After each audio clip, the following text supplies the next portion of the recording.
大家好，欢迎来到我的频道，我是健身。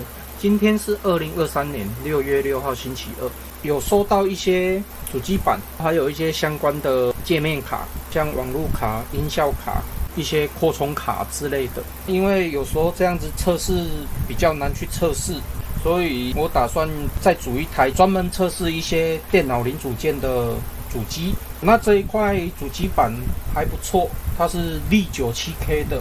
可惜的是，它的记忆体插槽好像有一个槽是坏掉的，然后 USB 3.0 这个插槽坏掉了，但是其他的都还算正常。那这一块是有 N.2 的一个插槽，所以这一块虽然坏掉了，但是我可以把它拿来当做测试的一个主机板。那我先来找一些相关的配件，以及介绍我长期都有在收的一些零组件，分享给大家。所以如果你有需要这些东西的话，都可以跟我联络。那我先去找机壳。机壳就挑这一个好了，这个它前面的界面板还是蛮不错的，它还有一个光碟机。那我先把这个搬下来。有了机壳，我们再来找电源。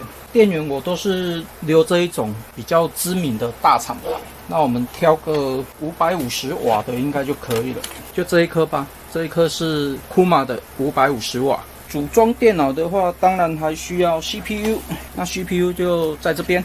那这个都是长期累积起来的。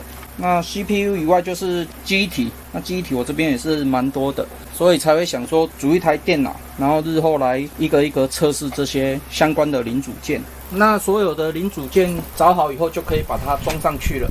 那我已经装好了，硬碟我是用 SSD 的，因为我把 N.2 空下来，就是以后有 N.2 的硬碟的时候可以做一个测试。然后随便找一个亮机卡，然后 USB 的我已经插上去了。那这一块是网路卡、音效卡，那这一个也是网路卡。不过现在网路卡几乎都用不到了啦，因为现在主机板的内建速度都已经蛮快的。像我家用500M 的，其实用它主机板上面的应该就可以了，除非说你刚好买到一张它的网路孔是坏掉的哦，那你可能就是再买一个网路卡来插就可以了。那全部插上去以后，我们就可以开机来做一个界面卡的相关测试，就这样子。虽然组电脑不会很困难啦，但是有时候找到这种比较不好安装的机壳哦，那个组装起来也是很花时间的。我煮这一个从1点半煮到现在已经快3点半了，煮了2个小时。风扇的部分，因为它这个空间比较小，加上扩充的电源比较不足，所以风扇只有一个进气，一个出气，然后这边是出气，这样子的进风孔应该就足够了。因为我这个只是拿来做一个测试的机器而已。光碟机的部分我是拿来测试一些游戏光碟的。那因为这一个机壳它后面的空间实在是非常小，大概就这样子而已。它整个机壳盖上去几乎是没有空间的，所以我就把它的线尽量安排在这边，然后绑好，这样子就可以了。说实在的，这些线我也是常常在拔啦，所以我是不会特意把它整理得很漂亮，大概是这样子。